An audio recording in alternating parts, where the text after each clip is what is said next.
예수님께서 공생애를 통해서 율법과 선지자들이 자신에 대하여 예언한 그 예언의 표적과 이적을 나타내셨습니다. 그러나 백성들은 예수가 누군가를 알지 못했어요. 그때 예수님께서 제자들에게 물어봤어요. 사람들이 나를 누구로 하느냐? 그랬더니 제자들이 에레미야라고 합니다. 엘리야라고 합니다. 죽은 선지자 중에 하나라고 합니다. 예수를 선지자로 본 거죠. 예수를 잘 못 봤단 말이에요. 그럼 너희는 나를 누구로 생각하느냐? 제자들에게 물어봤을 때 갑자기 베드로에게 성령의 감동이 왔습니다. 평소에 자기 속에 없던 말이 입에서 튀나오는데 주는 그리스도시요 살아계신 하나님의 아들입니다. 바요나 시므나 너가 복이 있다. 이를 알게 한 것은 헬육이 아니다. 세상이 아니다. 사람이 아니다. 이 땅의 지식으로는 내가 누군가를 알 수 없다는 거예요. 오직 성령의 감동을 입어야 예수를 안다는 거죠. 그러므로 이 사실을 알게 한 것은 헬육이 아니요 하나님 아버지께서 너에게 알게 했느니라. 그러므로 너 이름을 이제는 시몬이라 하지 말고 베드로라 하라. 베드로는 반석이라는 의미입니다. 이 반석 위에 내 교회를 세우리니 음부의 권세가 이기지 못하리라 그랬어요. 너가 지금은 사망 아래 있고 죄 아래 있고 저주 아래 있으나 너 그 믿음으로 말미암아 이제 음부의 권세를 이기는 자가 될 것이다. 사망을 이기는 자가 될 것이다. 그리고 내가 너에게 천국 열쇠를 주겠다. 그러므로 너가 열면 닫을 자가 없고 닫으면 열 자가 없느니라 그랬어요. 베드로가 예수님이 누구신가에 대한 정확한 신앙 고백을 하고 믿었을 때 예수님이 베드로에게 준 것은 사망을 이기는 생명을 줬다는 거죠.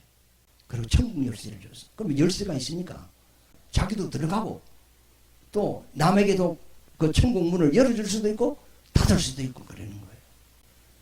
여러분도 지금 하나님으로부터 사망을 이기는 생명을 가졌죠? 그리고 천국 열쇠도 가졌어요. 그럼 내가 다른 사람한테 복음을 전하면 이 천국 열쇠로 천국 문을 열어주는 거예요. 그럼 그 사람이 전도를 받고 나도 예수 믿어야 되겠다 했을 때 그 사람도 천국으로 들어오는 거 아닙니까? 그러나 내게 천국 열쇠가 있다 할지라도 상대에게 복음을 전하지 않으면 그 앞에 내가 천국 열쇠로 천국을 닫아버리는 거 마찬가지예요.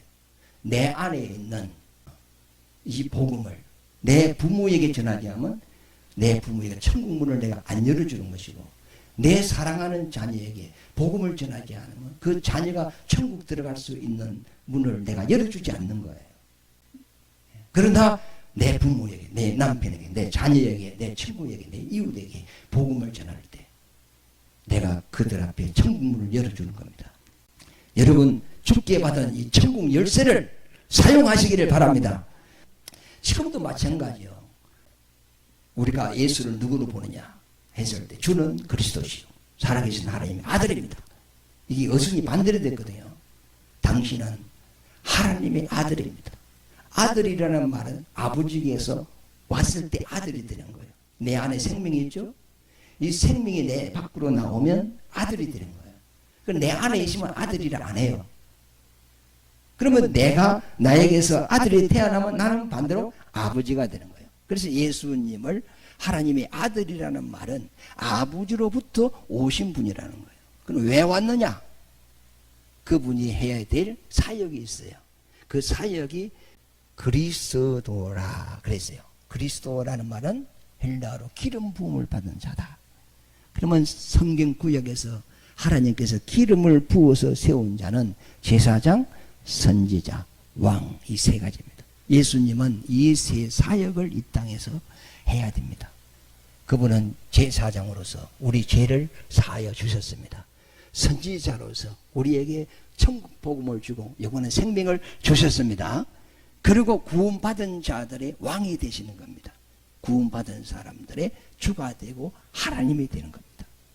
그래서 주님은 이 땅에서 제사장 직분, 선지자 직분을 감당하셨어요. 지금은 하늘 보좌에 앉아 계십니다. 그분 왕이 되셨어요. 보좌에 앉았다는 말은 왕이 되었다는 거예요.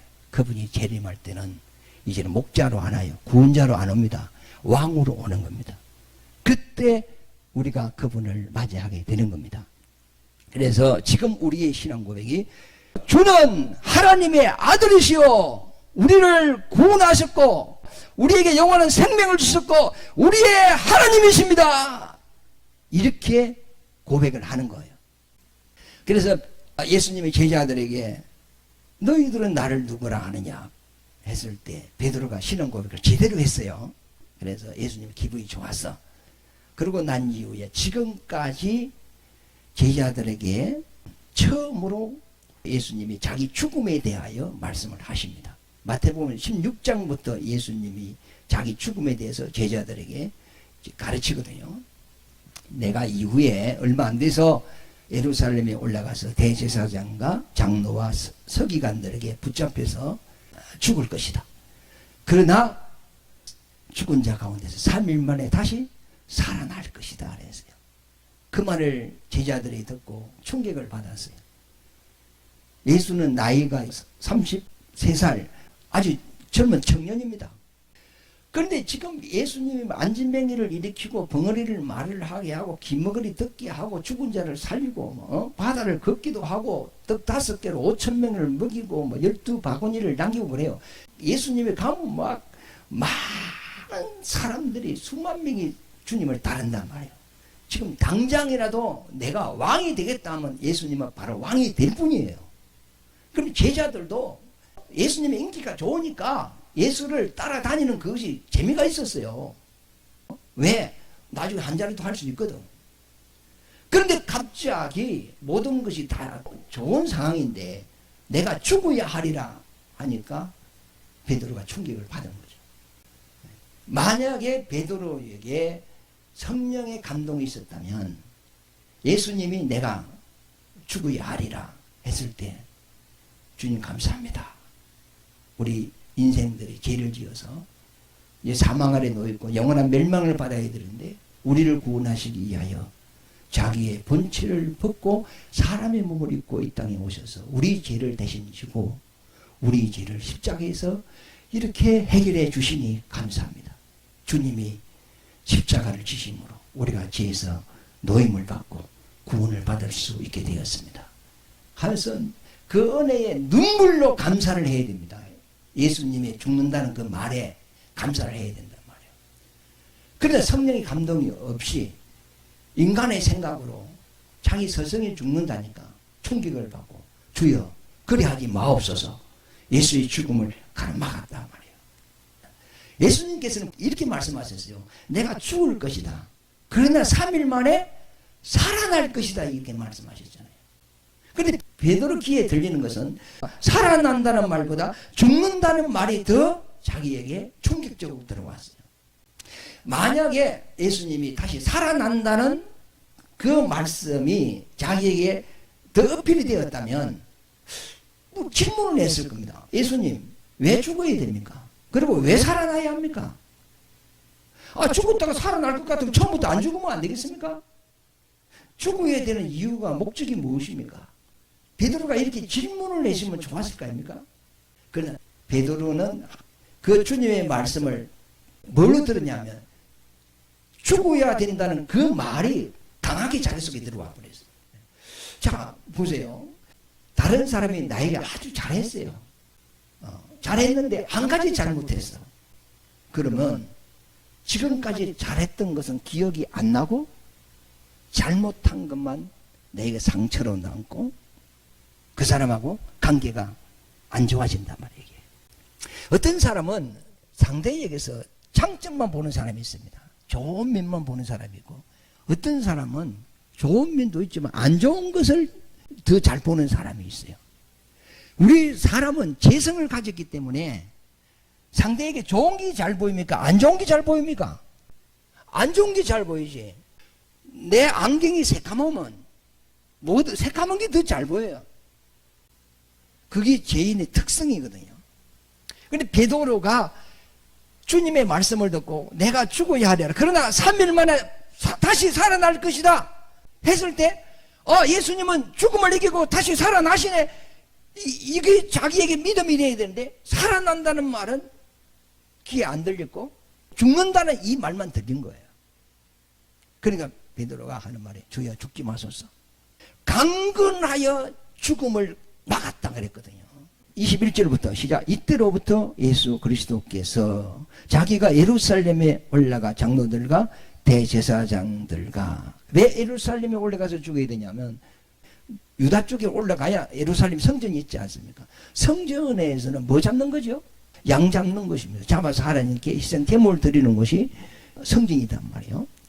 그래, 에루라는 것은 준비라는 말이고 살렘이라는 것은 평강이라는 의미요. 하나님이 이곳에 우리를 위하여 평강을 예비하셨다는 겁니다. 그래서 주님이 이곳에 가셔서 하나님이 예비하신 그 유월절 어린 양이 누구시죠? 예수님이잖아요. 그럼 반드시 예루살렘 성전에 가서 죽어야 돼요. 죽으심으로써 우리에게 뭘 주는 거죠? 평강을 주고, 평안을 주고, 제사함을 주고, 생명을 주는 거다. 그 예루살렘 평강을 예배한 곳이 예루살렘 요쪽이다 말이에요. 그래서 예수님은 어디에 올라가야 되죠? 예루살렘 성전에 있는 곳에 올라가야 돼요.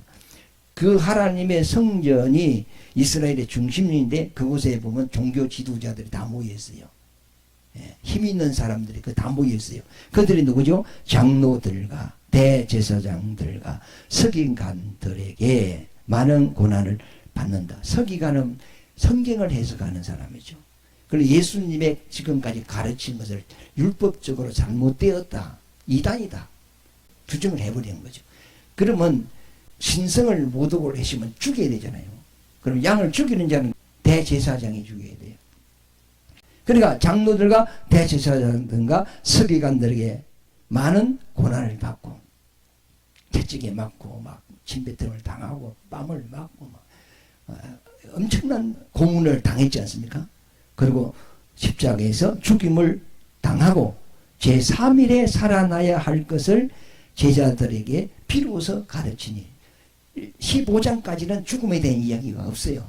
그러나 16장부터 예수님께서 자기 죽음에 대해서 말씀하신다는 것은 죽을 날이 지금 가까이 왔다 이 말이죠. 그 때가 가까이 왔기 때문에 죽음에 대한 이야기를 합니다. 예수님의 말씀을 듣고 22절에 보면 시작. 베드로가 예수를 붙들고 항변하여 이르되 주여 그리 마옵소서 이 일이 결코 죽게 미치지 아니하리이다. 붙들고 말로 예수님 절대로 뭐 죽는 일이 없을 겁니다. 이렇게 말로 한 것이 아니고 예수님을 붙들고 항변하여 따지듯이 왜 죽으려고 합니까? 지금까지 우리가 배를 버려두고 저 자식을 버려두고 주님을 따른 지가 3년이나 되는데 주님이 죽으시면 우리는 어떻게 되겠습니까? 절대로 그런 일이 있을 수 없습니다. 절대로 못 죽습니다. 하면서 붙들고 뭐라고? 따지듯이 항변했다는 겁니다. 절대적으로 죽을 수 없습니다. 그래서 예수를 붙들고 항변하여 이르되 주여 그리 마옵소서 이 일이 결코 죽게 미치지 아니하리이다. 우리가 칼을 들고 지키겠습니다. 목숨을 내놓고 주님의 죽음을 누가 죽이지 못하도록 우리가 보호를 하겠습니다. 서성이 죽겠다 하면 알겠습니다. 막 돌아가십시오. 이렇게 하면 안 되잖아요. 얼마나 정다운 말이고 의리 있는 말입니까? 제자로서 서성이 육신적으로 연약한 말을 할 때 서성에 힘이 되어주는 베드로 이 말이 인간적으로는 정상적이단 말이에요. 23절에 보면 예수께서 돌이키시며 베드로에게 이르시되 사탄아 내 뒤로 물러가라. 너는 나를 넘어지게 하는 자로다. 내가 하나님의 일을 생각하지 아니하고 도리어 사람의 일을 생각하는도다. 그러니까 우리 인간의 이성으로 이해가 안 되죠. 예수님의 죽음을 가로막으니까 사탄이라 그런단 말이에요. 그럼 베드로가 사탄이 아니고 지금 베드로 의해서 역사하는 영인 사탄이라는 거예요. 내가 지금 내 죽음을 막는 것은 사탄의 생각이다. 하나님의 뜻이 아니야. 하면서 사탄아 내 뒤로 물러가라. 그럼 베드로가 주여 죽지 마시옵소서 이랬을 때 예수님은 사탄아 그랬어요. 베드로가 사탄이 아니잖아요. 지금 너는 사탄의 생각에 이끌려서 내 죽음을 막는다 이 말이죠. 그러므로 우리도 생활 가운데 항상 내가 선택한 것이 잘했는지 잘못했는지 나는 잘 몰라. 빛이 빛이 있어요. 알아, 빛이 있어요. 하나님 말씀에 비추어서 항상 내 선택이 하나님 말씀에 합당한 선택이 되시기를 예수 이름으로 축원합니다. 그래서 예수님께서 베드로에게 너는 하나님의 일을 생각하지 않고 사람의 일을 생각하는다 그랬어요. 그럼 하나님의 일이 뭐냐?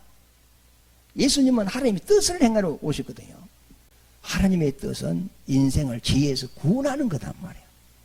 그러면 죄에서 구원하려면 이 죄를 처리를 해야 돼요. 그럼 율법적으로 보면 이 죄를 어떻게 처리해야 되냐면 대속 제물이 있어야 된다는 거예요. 율법의 비유로 보여준 것이 흠없는 양에게 내 죄를 제사장이 안수하여 넘기고 양은 내 대신 죽고 나는 살듯이 죄 없는 자가 내 죄를 대신 치고 죽어야 나는 사는 거예요. 그러려면 대속 제물이 필요해. 대속을 하려면 조건이 맞아야 돼. 그러면 사람 대신에 천사가 대속물이 될 수 없어요. 천사는 영물입니다. 몸이 없어요. 가변해. 짐승으로도 나무로도 사람으로도 새로도 물소리로도 불로 구름으로도 이렇게 가변이 되는 거예요. 사람이 아니에요. 그러니까 대속이 안 돼. 짐승도 사람이 대속이 될 수가 없어요. 조건이 안 맞아요. 그러면 대속이 될 수 있으려면 죄 없는 사람이 필요해요. 그러면 이 세상에는 의인이 없나니? 하나도 없어. 그럼 대속할 사람이 없어. 오직 죄 없는 사람이 있다면 하나님의 품속에 있는 하나님의 아들이 우리를 대속할 수 있는 거예요. 왜? 하나님의 품속에 있는 하나님의 아들이 참 사람이니까. 우리는 그 참 사람이신 예수 그리스도의 형상의 모양대로 지음받은 거 아닙니까? 사람이 참 사람이 아니에요. 참 사람이 있어요. 예수님입니다. 그러니까 예수님의 형상의 모양으로 사람을 지은 거예요. 사람의 본질 뿌리는 예수고 우리는 거의 그림자라. 그러므로 오직 사람의 죄를 대속하실 분은 하나님 품속에 있는 아들밖에 없는 거예요. 그래서 하나님이 자기 아들을 이 세상에 보내는 겁니다. 그러면 예수님은 지금 영원한 몸을 입고 있단 말이에요. 그러면 그 몸으로는 죽을 수 없어. 영의 몸으로는 죽을 수 없어. 그러니까 빌립보서 2장 4절에서 5절에 보면 하나님의 본체를 벗었다. 본 몸을 벗었다. 영원한 몸을 벗었다는 겁니다. 벗어놓고 마리아를 통하여서 죽을 사람의 몸을 입었어요. 그래서 그 몸으로 세상 죄를 지었습니다. 세례 요한이 그러죠. 예수님을 보고 보라 세상 죄를 지고 가는 하나님의 어린 양이로다. 이사야 53장에 보면 여호와께서 우리 무리의 죄악을 그에게 감당시키셨도다. 로마서 4장 15절인가 보면은 하나님이 자기 아들을 우리를 위하여 내주셨다 그랬거든요. 그래서 그분이 이제 우리 죄를 지고 십자가에 죽음으로써 우리가 죄에서 노임을 받고 지옥에 안 가도 된단 말이에요.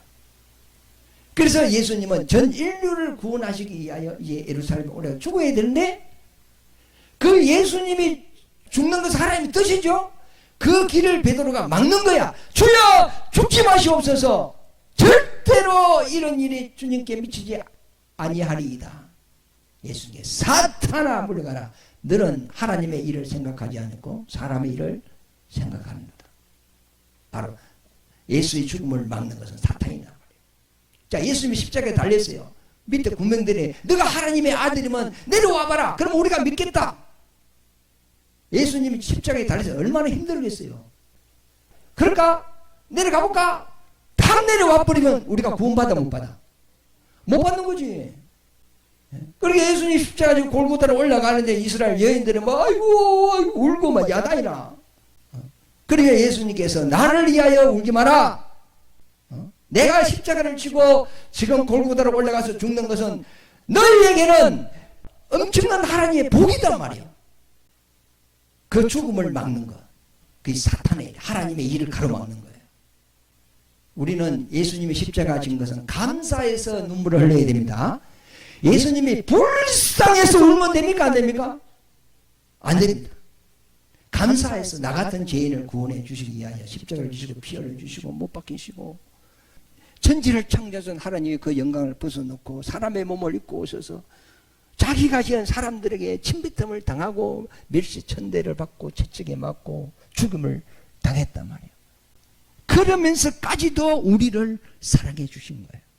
그러니까 예수님께서 마지막에 십자가에서 엘리 엘리 라마 사막다리 그랬어요. 아버지여 아버지여 어찌하여 나를 버리시나이까. 그 말이 무슨 말인 줄 아세요? 과연 하나님은 사랑이십니다. 저 죄인 인생을 구원하기 위하여 아들을 죽음에 내놓기까지 저들을 구원해 주시니 이거는 하나님만이 할 수 있는 하나님은 사랑이십니다. 이 감탄사입니다. 그 문순명이는 어떻게 이야기하냐면 어찌하여 나를 버리셨나이까. 예수님이 그 말을 했다고. 하나님이 예수를 버렸대. 하나님이 예수를 버렸다면 죽은 자 가운데서 하나님이 예수를 살립니까? 안 살립니까? 안 살리지. 그러나 하나님은 예수를 죽은 자 가운데 3일 만에 살리시고 하늘 보좌에 앉히셨잖아요. 하늘과 땅에 있는 모든 권세를 아버지가 가지고 있는 모든 것을 예수에게 다 줬잖아요. 죽기까지 아버지의 뜻에 순종한 그 자기 아들 예수에게 아버지의 모든 것을 다 줬어. 그래서 예수님께서 말씀하시기를 아버지 것은 내 거다 그랬어요. 아버지께서 모든 것을 내게 주셨다. 나도 아버지께 받은 걸 너희에게 준다. 우리 인간이 하나님의 사랑의 대상이라니까요. 우리 인간의 존재가 창세 전부터 하나님의 품속에 있는 예수 그리스도 안에서 우리를 예정하여서 자녀로 삼아서 하늘나라를 상속하여 하나님을 찬송할 수 있도록 모든 계획을 가지고 천지를 창조하고 사람을 짓고 하나님이 사역을 해가는 거단 말이에요. 우리 인간의 존재가 성경에 보면 우리를 하나님의 수준까지 올리는 거예요. 이걸 모르니까 세상에 어떤 부귀, 영화, 명예, 물질 이것 때문에 하나님이 주시는 이 믿음, 이 사랑을 거부하는 사람이 얼마나 많은데 몰라서 그래. 베드로도 몰라서 성령의 감동이 되었을 때는 주는 그리스도시요 살아계신 하나님의 아들입니다. 이 고백을 했어요. 그러나 감동이 없으니까 바로 인간의 생각이 바로 나온단 말이에요. 너는 하나님의 일을 생각하지 않고 사람 일을 생각하는 사람의 일이 뭐죠? 사람은 영이 죽었어요. 죽었기 때문에 지금 육체만 살아있어요. 죄로 인하여 내 영이 죽었거든. 죄를 짓지 않았을 때는 내 영이 하나님으로부터 말씀을 받게 돼 있어요. 빛을 받게 돼 있어요. 하나님을 알게 돼 있어요. 그런데 죄를 지어서 하나님과 내 사이가 영적으로 차단이 돼버렸어. 막혀버렸어. 영적으로 캄캄해. 어두움이라. 영은 존재해. 그러니까 하나님이 전혀 모르고 살아있는 것은 육신만 살아있어요. 하나님은 몰라도 육신은 이 땅에서 100년 살아요. 그러니까 사람의 생각은 이 땅에서 죽을 육체를 위하여 먹고 입고 마시고 자기 소욕 정욕을 위하여 사는 것이 육체의 삶이에요.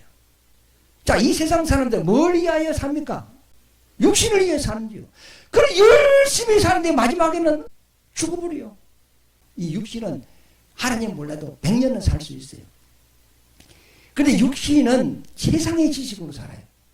하나님이 창조한 6일 세상에서 살면서 보고 듣고 체험하고 배우고 경험한 것이 지식이 되어 있어요. 이 인간의 생각으로 하나님을 알 수가 없어요. 그래서 하나님의 말씀을 듣는 사람은 자기를 부인하고 하나님의 말씀을 받아야 된다는 거예요. 그런데 예수님이 이런 말씀하셨어요. 한번 들어볼까요? 24절 시작. 이에 예수께서 제자들에게 이르시되 누구든지 나를 따라오려거든 자기를 부인하고 자기 십자가를 지고 나를 따를 것이라. 자기 생각을, 자기 이론을, 자기 지식을, 자기 체험을, 자기 경험을 그 하나님 앞에 내놓지 마라. 그러면 너 나 따라올 수 없어. 그러므로 제자 이제 그 베드로가 인간의 생각으로 예수의 죽음을 막았는데 예수님께서 제자들에게 가르치는 거예요. 24절에 그 말이거든요. 제자들에게 이르시되 누구든지 나를 따라오려거든 자기를 부인해라. 자기 십자가를 져라. 십자가는 뭘 못 받는 거죠? 내 생각, 내 이론, 내 지식, 내 경험. 그걸 하나님의 말씀에 부딪히면 안 되니까 그걸 버리고 주를 쫓아가는 거예요. 자, 모세를 딱 부를 때 하나님이 첫 마디가 뭐냐면 너 신 벗어라 그랬어요. 너가 섰는 곳은 거룩한 땅이다. 신을 벗어라. 자, 신을 심으면 오늘 어디를 가는 겁니다. 아침에 신 신으면 어디 가요? 일하러 가요.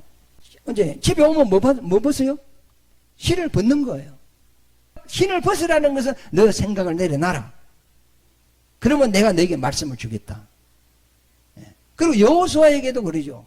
하나님이 보낸 군대 장관이 와서 너가 섰는 곳은 거룩한 땅이니 신 벗어라 그러잖아요.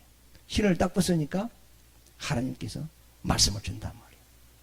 내 생각에 가득 차 있는 상태에서 하나님의 말씀이 내게 주어지면 받아들이지 않습니다. 주님 따라갈 수가 없어요. 왜? 예수는 내 상식에 안 맞아. 이 세상 논리에 안 맞아. 이에 예수께서 제자들에게 이르시되 누구든지 나를 따라오려거든 자기를 부인하고 자기 십자가를 지고 나를 따를 것이니라. 누구든지 제 목숨을 구원코자 하면 잃을 것이요 누구든지 나를 위하여 제 목숨을 잃으면 찾으리라. 그러면 자기 목숨을 구원코자 하면 잃을 것이고. 자, 이 세상 사람은 죽기 위해 삽니까? 살기 위해 삽니까? 그런데 결국은 목숨을 잃어버리는 거예요. 그러면 주님을 위하여 내가 내 생각을 포기하고 주님을 따라가면은 영원한 생명을 얻는 거예요. 내가 물어볼게요. 여러분 속에 행복이 있습니까? 인생에 답이 있습니까? 없어요. 사람 속에는 평안이 없어요. 그러니까 불안한 거야. 근심, 걱정도 있고. 사람 속에 행복이 있다면 그 뱃속에서 생수의 강이 올라오듯이 기쁨이 싹 올라와야 되는 거 아닙니까? 행복이 내 속에서 싹 올라오고 소망이 올라오고 노래가 되고 이래야 되는 거 아닙니까? 그런데 가만히 있으면 그런 평안함이 있습니까? 불안한 것이 있습니까? 오늘 꿈을 잘못 꿨어. 안 좋은 꿈을 꿨어. 벌써 눈 뜨자마자 무슨 생각을 하죠? 오늘 안 좋은 일이 있으려나? 이 불안해. 기분이 이상하네. 이런 느껴지잖아요. 사람 속에는 평안이 없어요. 행복도 없어요. 그러니까 내 평안을 너에게 주노니 예수님 그렇게 하죠. 그리고 내 모든 것을 내려놓고 주님의 평안을 받아 들으시기를 바랍니다. 내가 세상에서 나를 구원하고자 몸부림치면 그러나 결국은 너가 잃을 것이다. 그러나 너 생각을 포기하고 십자가의 못을 받고 너를 부인하고 내 말을 듣고 나를 따라오면 결국은 너 영혼을 얻게 될 것이다 이 말이죠. 그 말을 했죠. 자, 26절에 보면 사람이 만일 온 천하를 얻고도 제 목숨을 잃으면 무엇이 유익하리요? 사람이 무엇을 주고 제 목숨과 바꾸겠느냐? 인자가 아버지의 영광으로 그 천사들과 함께 오리니 그때 각 사람이 행한 대로 갚아주리라. 진실로 너에게 이르노니 여기 서 있는 사람 중에 죽기 전에 인자가 그 왕권을 가지고 오는 자를 볼 자도 있다. 하여튼 오늘 말씀은 무슨 말씀이냐면 베드로가 하나님의 일을 생각지 않고 사람 일을 생각한다고 책망을 했습니다. 그러므로 내 생각대로 살지 말고 이제 하나님의 뜻을 알고 그 뜻에 맞춰 사시는 여러분 되시기를 예수 이름으로